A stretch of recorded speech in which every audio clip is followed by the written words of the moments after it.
When it starts sticking on your blades and stuff. Good evening. We'd like to get started on time, just to be punctual, and then I guess with the weather developing outdoors, another good reason to get started on time. My name is Harry Otto, and I serve as a deputy to Auditor Tom Schweig.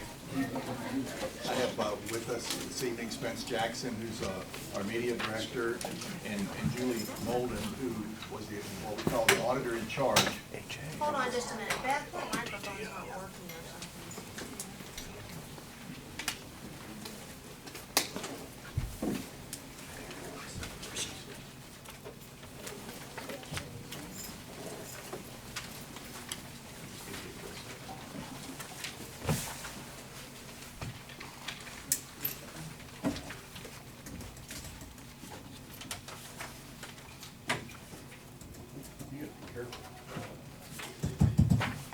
Okay, is that better? Yes.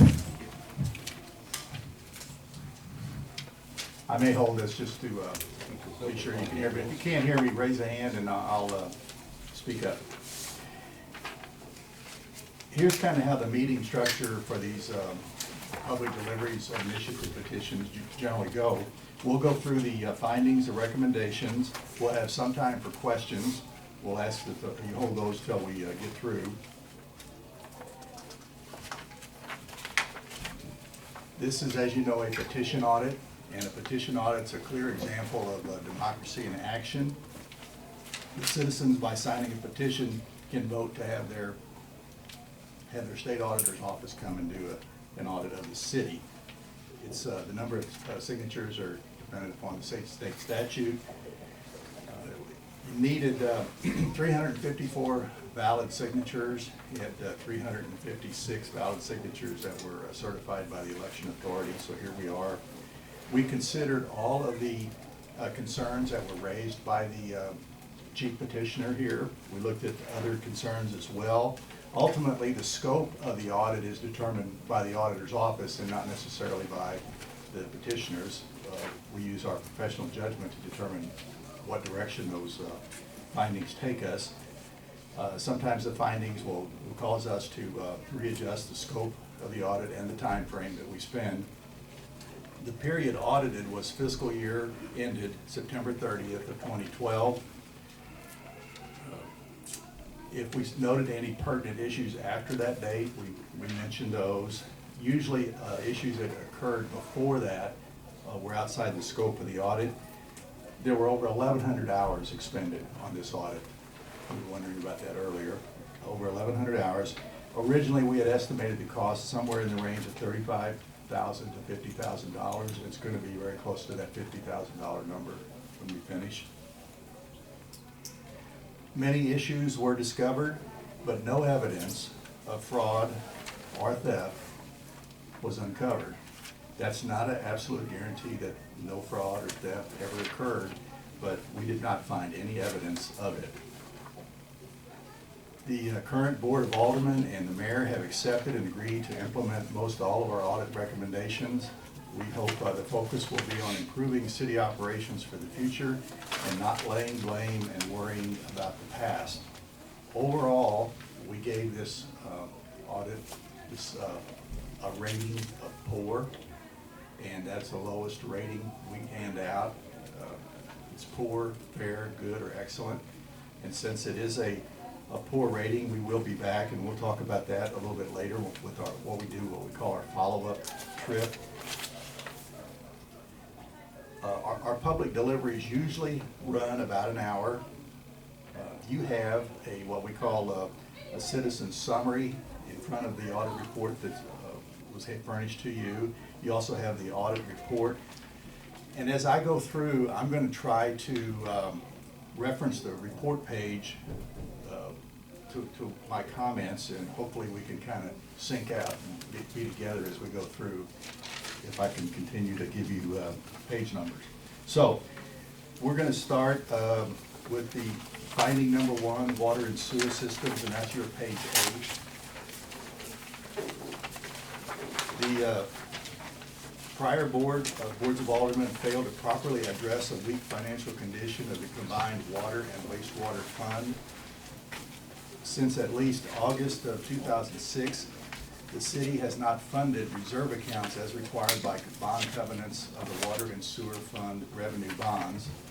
As of September 30th, 2012, the balance of the reserve accounts was $579,000, and the accounts were underfunded by a total of $640,000. As of February of 2012, an engineering study found the city will need to spend $500,000 for equipment replacement and $1 million for capital improvements in the next 10 years. Recent boards have taken action to address the financial condition of the Water Sewer Fund by increasing rates and refinancing the debt, but says it will take several years to fulfill the reserve requirements. Finding 1.2 dealt with user rates, the water rates. The city did not prepare an adequate cost analysis to support the approximate 30% increase in water rates approved in November of 2010. In February of 2012, the city obtained a cost study of water rates, after which the city, the board, I'm sorry, the... Hey, Harry. I'm sorry. You're on page 4. For the one we're following you on Okay. page 4 for us. All right. Very good. So we're at 1.2 under user rates? Yes. Okay. In February of 2012, the city obtained a cost study of water rates, after which the city increased the water rates by 48% with automatic increases of 3% each year until May of 2017. But in May of 2013, the board rescinded the automatic increases starting in May of 2014. Under sewer rates, the city did not prepare an adequate cost analysis to support a sewer rate increase in September of 2011. In November of 2011, the city completed the Missouri Department of Natural Resources Rate Assist Program, which indicated the current sewer rates were sufficient. Sewer rates have not been analyzed since November of 2011, so it's unclear if the rates are currently sufficient. 1.3 is the next finding. The city lacks adequate policies and procedures for handling and accounting for delinquent accounts. As of May 2013, accounts delinquent for over 30 days totaled $103,680. The audit staff reviewed 9 delinquent accounts with balances greater than $1,000. 4 accounts totaling $13,813 had been delinquent and closed for more than 5 years. 3 accounts totaling $6,491 had been delinquent and closed within the last 3 years with no collection efforts made prior to closing the accounts. 2 accounts totaling $11,856 belong to the same customer. The accounts were sent to a collection agency, but the customer filed bankruptcy and the city chose not to file a claim. 1.4, the next finding, deals with adjustments. The deputy city clerk collects and posts payments and has the ability to adjust account balances without review or approval by the city clerk or the city administrator. 1.5 deals with partial payments. The deputy city clerk sometimes allows customers with delinquent water accounts to make alternative payment arrangements, but the city administrator does not approve partial payment arrangements, and these arrangements are not always in compliance with city policy. City Code Chapter 66 provides that payment arrangements require a payment of at least $200. The balance must be paid in the next 2 billing periods, and the city administrator approved the arrangement. Under 1.6, which deals with penalty and disconnect of services, the city does not always assess the late penalty or disconnect services for city officials and employees when their utility payments are late. One employee was not assessed a penalty for late payment. His service was not disconnected, even though he paid his bill after the shut-off date. An elected official was not assessed a penalty for a late payment. Under 1.7, water usage not billed. The city does not charge most city departments for water usage at city-owned facilities. Only the Parks Department and the golf course are charged. So the cost of water is not being properly allocated to all city operations. And under 1.8, bulk water sales, the city does not have procedures in place to reconcile monies collected from the bulk water sales machine, not reconciled to the water dispensed. The machine dispenses approximately 25 gallons for 25 cents. Monies are collected monthly, and a meter tracks the gallons sold, but there are no procedures to ensure all the monies are deposited. So what we do is we take these 8 findings and make a recommendation, 8 recommendations. So on page 8, I think, is where we Yep. are now. If you look, you might have to jump here a little bit, but I'll read the recommendation and then the city response. Under 1.1, the recommendation was to continue to monitor the financial condition of the combined water and wastewater fund and ensure accounts are properly funded in compliance with bond covenants. The city responded the city is implementing that recommendation. Under 1.2, our recommendation was to prepare adequate cost studies and consider periodic formal water and/or sewer rate study. The city responded, the city is implementing. Under 1.3, establish policies and procedures regarding the collection of delinquent accounts. City's response, city will implement. Under 1.4, require an independent person review and approve adjustments and the board receive a report of adjustments periodically. City's response, city has implemented this recommendation. Under 1.5, our recommendation, ensure partial payment agreements are in accordance with city policy and approved by the city administrator. The city's response, city has implemented this recommendation. Under 1.6, a recommendation is apply the late penalty and water disconnect procedures to city officials and employees when applicable. The city's response, city has implemented this recommendation.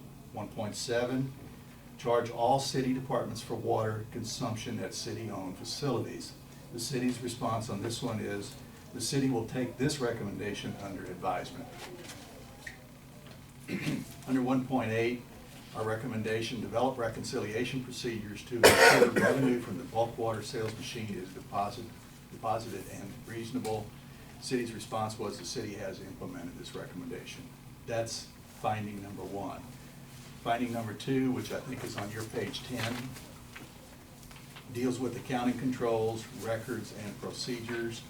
Under 2.1, restricted revenues, the city does not track the balance of the following restricted revenues, so it cannot ensure restricted revenues are used properly. And those restricted revenues are the state motor vehicle related revenues, the law enforcement training fees, 1/2 cent sales tax revenues, and grant monies. Excuse me. Under 2.2, expense allocation, the city does not use actual cost or other documented rationale for allocating wages and applicable withholdings of certain employees. Employees prepare timesheets, but timesheets do not show the detail of the activity or the department. Allocations are based upon workload estimates made by each employee. The city did not use the workload estimates to allocate actual administrative wages of approximately $141,000 for the year ended September 30th of 2012. Instead, it allocated 71% to general revenue, 16% to the water fund, and 13% to the wastewater fund. The proper allocation will allow the city to accurately determine results of operations and ensure taxes and fees are sufficient to meet the cost. At 2.3, under the accounting manual, the city does not have an accounting policies and procedures manual related to processing and recording financial transactions, and the city's independent auditor reported a material weakness in city controls regarding financial reporting. Written policies and procedures help ensure operations are conducted in accordance with the city's intent. Under 2.4, the credit card convenience fees, the city allows users to pay utility bills with personal credit cards, but does not pass the fees on to the user. And the city paid approximately $9,000 in credit card fees for the year ended September 30th of 2012. Under 2.5, fuel use, The city does not adequately monitor diesel fuel used by city departments. A public works employee oversees the bulk tank and maintains a log of gallons used by each department, but the log is not reviewed for reasonableness, and fuel usage is not reconciled to fuel purchases. So on page 12, our recommendations under 2.1, determine the balance of restricted monies and establish a separate funds or separate accounting. The city's response was the city has implemented this recommendation. Under 2.2, when we say adequately support a payroll cost allocations and develop a methodology for determining the appropriate administrative fee to charge funds, the city's response was the city is implementing this recommendation. Under 2.3, develop a policies and procedures manual for the accounting system. City's response, city is implementing. Under 2.4, consider charging a convenience fee when customers pay by credit card. The city response is that the city council will consider implementing this recommendation. And under 2.5, our recommendation, establish procedures to effectively monitor diesel fuel use and reconcile use to purchases. The city responded, the city will review current setup and determine best procedures. Okay, now we go to the golf course, which is finding 3, page 14. 3.1, segregation of duties. The duties are not adequately segregated, and there is no supervised review of collection activities for monies collected by the golf course staff. Under 3.2, receipts, the golf course personnel do not always record the correct method of payment on receipt slips, and checks are recorded as cash. The change fund at 3.3, the golf course does not maintain the change fund at a constant amount. Personnel said the change fund is $800, but $852 was counted at our cash count. Under 3.4, golf course prices and fees, neither the board nor the advisory committee have reviewed and approved the prices and fees established by the golf course manager. Under 3.5, inventory, the golf course manager does not perform a periodic physical inventory of golf course concession items and merchandise and reconcile the inventory to purchases. Under 3.6, closed meetings. The advisory committee did not always follow sunshine law requirements regarding closed meetings. Open meeting minutes sometimes do not document the vote for closing a meeting. The reason for closing the meeting or that a closed meeting was held. Meeting notices and agendas do not cite the specific reason for closing the meeting, and minutes for closed meetings are not prepared.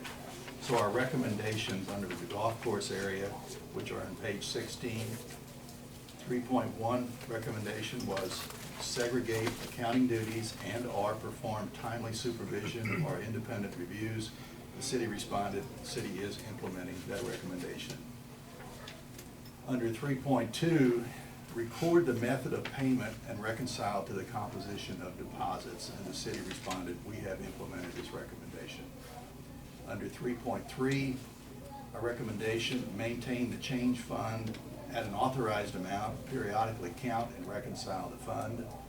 The city responded that they've implemented this recommendation. Under 3.4, periodically evaluate concession and golf course prices and fees and have prices and fees approved by the advisory committee and board. The city responded they are implementing that recommendation. Under 3.5, periodically reconcile inventory to sales and purchases. The city has implemented that recommendation. And under 3.6, state the specific reason for going into closed session, record the reason and the vote to close a meeting, and prepare minutes of closed meetings. The city responded they are implementing that recommendation. Finding 4, which is on page 18, talks about the parks and recreation.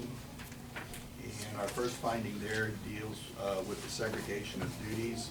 We indicate that duties are not adequately segregated, and there is no supervisory review of collection activities. Under 4.2 receipts, the department staff do not always issue receipt slips, maintain records of receipts, or reconcile the method of payment to the composition of the deposit.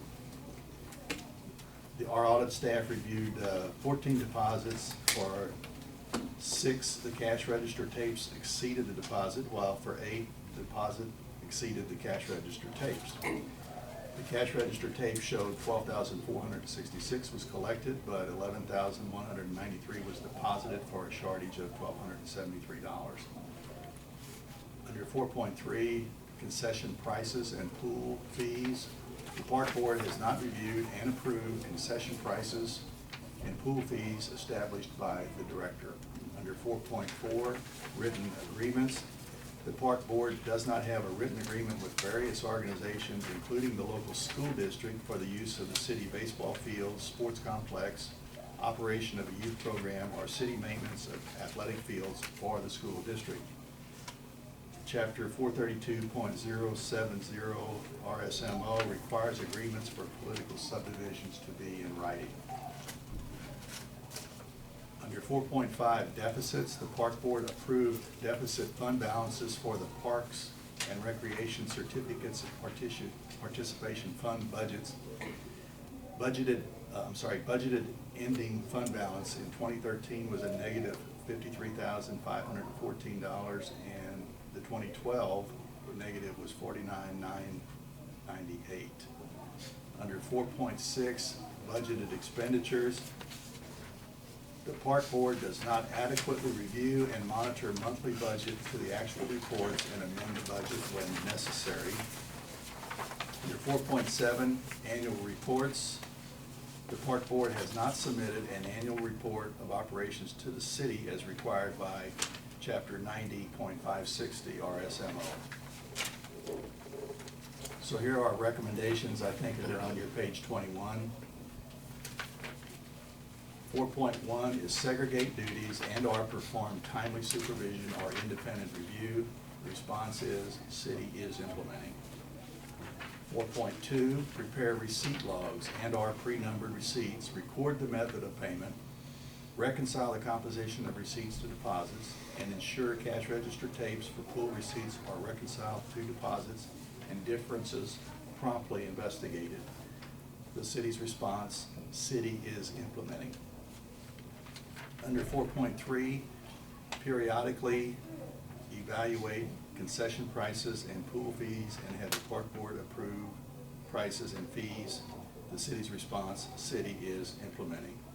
At 4.4, enter into written agreements defining services provided and benefits received with entities using department facilities and personnel. The response was city is implementing. Under 4.5, discontinue approving deficit budgets. City response, city is implementing. 4.6, ensure actual expenditures do not exceed amounts budgeted. The city response, city is implementing. And finally, 4.7, park board prepare and submit an annual report of park operations. The city's response, the city has implemented this recommendation. Okay, we go to finding 5, page 23. Deals with procurement and contracts. Under 5.1, procurement, the city does not always solicit competitive proposals or bids for purchases of goods and services.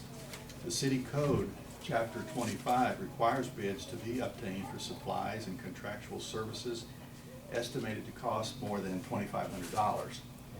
The city did not solicit competitive proposals for its bond underwriter, bond counsel, or financial advisor related to bond issuances and has used the same vendor for many years. During fiscal year 2012, the city did not solicit competitive proposals or maintain documentation of sole source vendors for contracts totaling over $332,000, including the Pro Shop inventory, which was $72,000 and change, Quicklime, $58,000 plus, concessions for the golf course of approximately $34,000, pool chemical is approximately 33,000, and concession parks and pools about 21,000. At 5.2, we talk about written agreements. The city has not entered formal written agreements as required by Chapter 432.070 with several not-for-profit organizations defining services to be provided or benefits to be received, and the not-for-profits do not periodically provide the city with reports outlining the services provided. Our recommendations under Area 5 on page 25, our recommendation 5.1 was solicit proposals or bids when the annual estimated cost exceeds $2,500, and prepare and retain documentation of phone quotes and sole source procurements. The city responded, the city is implementing. And at 5.2, a recommendation, enter written agreements detailing services to be provided and benefits received. The city's response was the city is implementing. Finding 6, personnel policies and procedures, page 26, I believe, in your handout.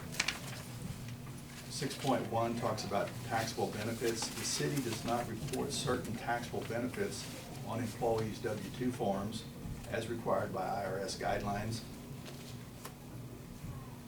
Full-time employees receive an annual family golf membership,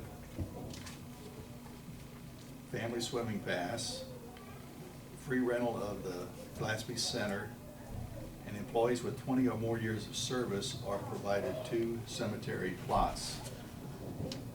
And at 6.2, we talk about longevity pay. The city makes annual longevity payments which total about $5,000 in December of 2012. Article 3, Section 39 of the Missouri Constitution prohibits granting any extra compensation to employees for services already rendered.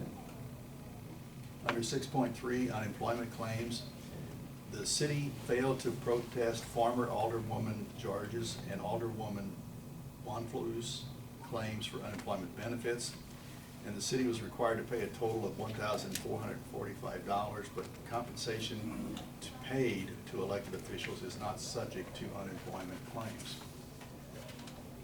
Under 6.4, personnel policies, the city code does not adequately address some current personnel policies.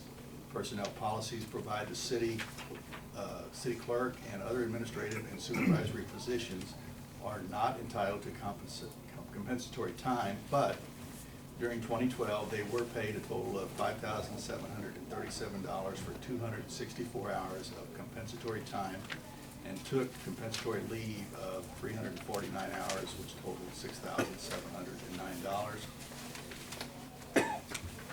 Personnel policies do not address the Glasby Center free rental, and personnel policies do not address the extra $1 an hour weekend differential pay paid.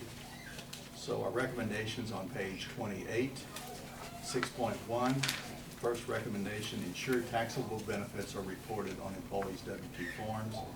The response, the city is implementing.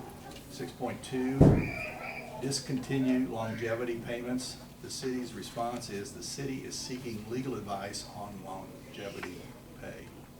6.3, recommendation is ensure elected officials are properly identified as exempt from unemployment and timely review and address unemployment claims. The response, the city has implemented. At 6.4, comply with personnel policies and amend as appropriate. The city responded, the city is implementing.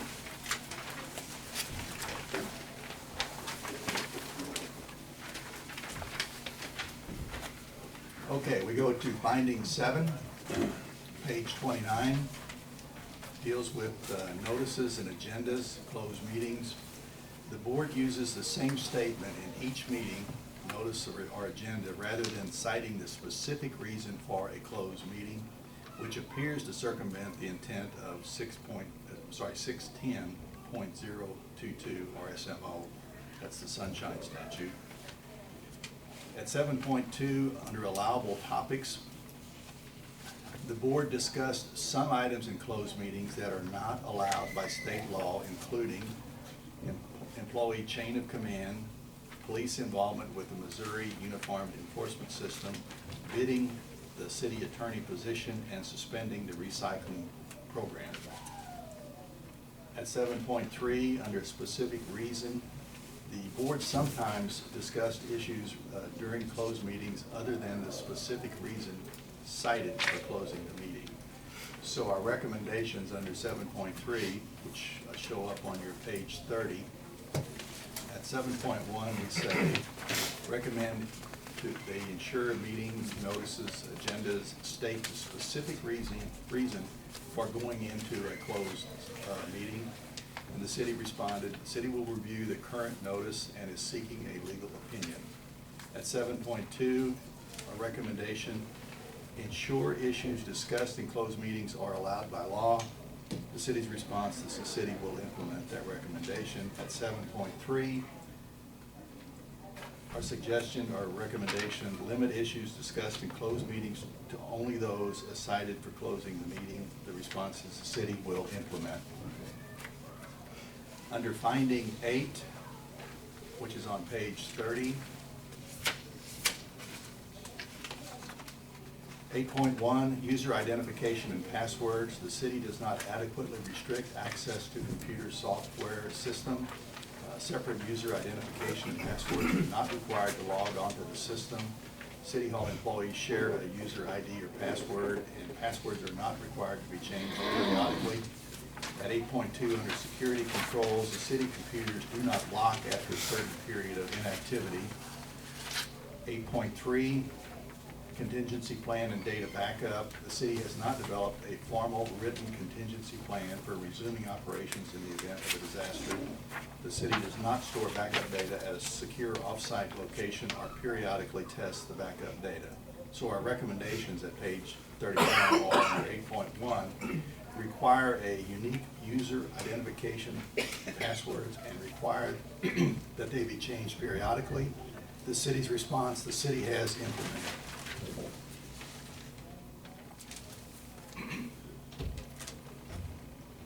At 8.2, establish security controls to lock the computers after a period of inactivity. The city's response, the city has implemented this recommendation. And at 8.3, develop a formal written contingency plan and require backup data to be securely stored off-site and periodically tested. The city's response, the city is implementing. Finding 9 deals with capital assets. It's on page 32. The city does not maintain complete and detailed records of all capital assets. The city does not tag or otherwise identify capital assets or perform an annual physical inventory. A similar condition was noted in the independent auditor's report. Our recommendation, and we're still on page 32, I think, maintain detailed capital asset records, tag assets, and perform an annual physical inventory. The city's response was the city is implementing this recommendation. Finding number 10, and this is our last finding, talks about ticket accountability. The police department does not account for the ultimate disposition of traffic tickets, making it difficult to ensure all tickets are accounted for properly. At 10.2, under unpaid parking tickets, the city lacks adequate procedures for collecting unpaid parking tickets. As of August of 2013, there were 17 unpaid parking tickets totaling $850 that were more than 7 days delinquent. To increase revenue and deter illegal parking disregarding tickets, the city should institute procedures to collect amounts owed.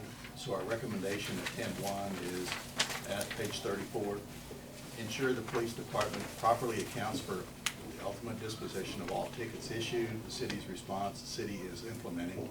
And at 10.2, establish procedures to collect unpaid parking fines. The city response, the city has implemented this recommendation. So if you're keeping score, we had 10 areas that we talked about, a total of 41 findings. And by my count, the city has implemented 13 of those. 13 of the 41 they have implemented. 19 of the 41 they in the process of implementing. Another 4 they will implement. and there's 5 that they wanted to think about. I touched on those as we went through. One of them was the longevity pay, a few things like that. So the response to our recommendations is very good. That when we make 41 recommendations and all but 5 have either been implemented or in the process or will be, and then 5 are thinking about, it's pretty good reply, we think. Now, since the audit resulted in what we call a poor grade, we come back, and we come back in about 90 to 120 days. It's called our follow-up team. They'll be back and to see whether or not the city truly did implement the recommendations that they said they would, and probably check on those final 5 if they've made a determination as to whether or not they agree with us on our interpretation of the Constitution with respect to longevity pay, whether or not that's a payment for prior service, and a few of the other small issues. I actually got through that a little quicker than I thought I would. Maybe it's the ice coming on outside that made me move along faster. But we have Julie with us, who had was actually here on the job, and she can help me answer questions when I get stumped. So we're going to open it up to questions.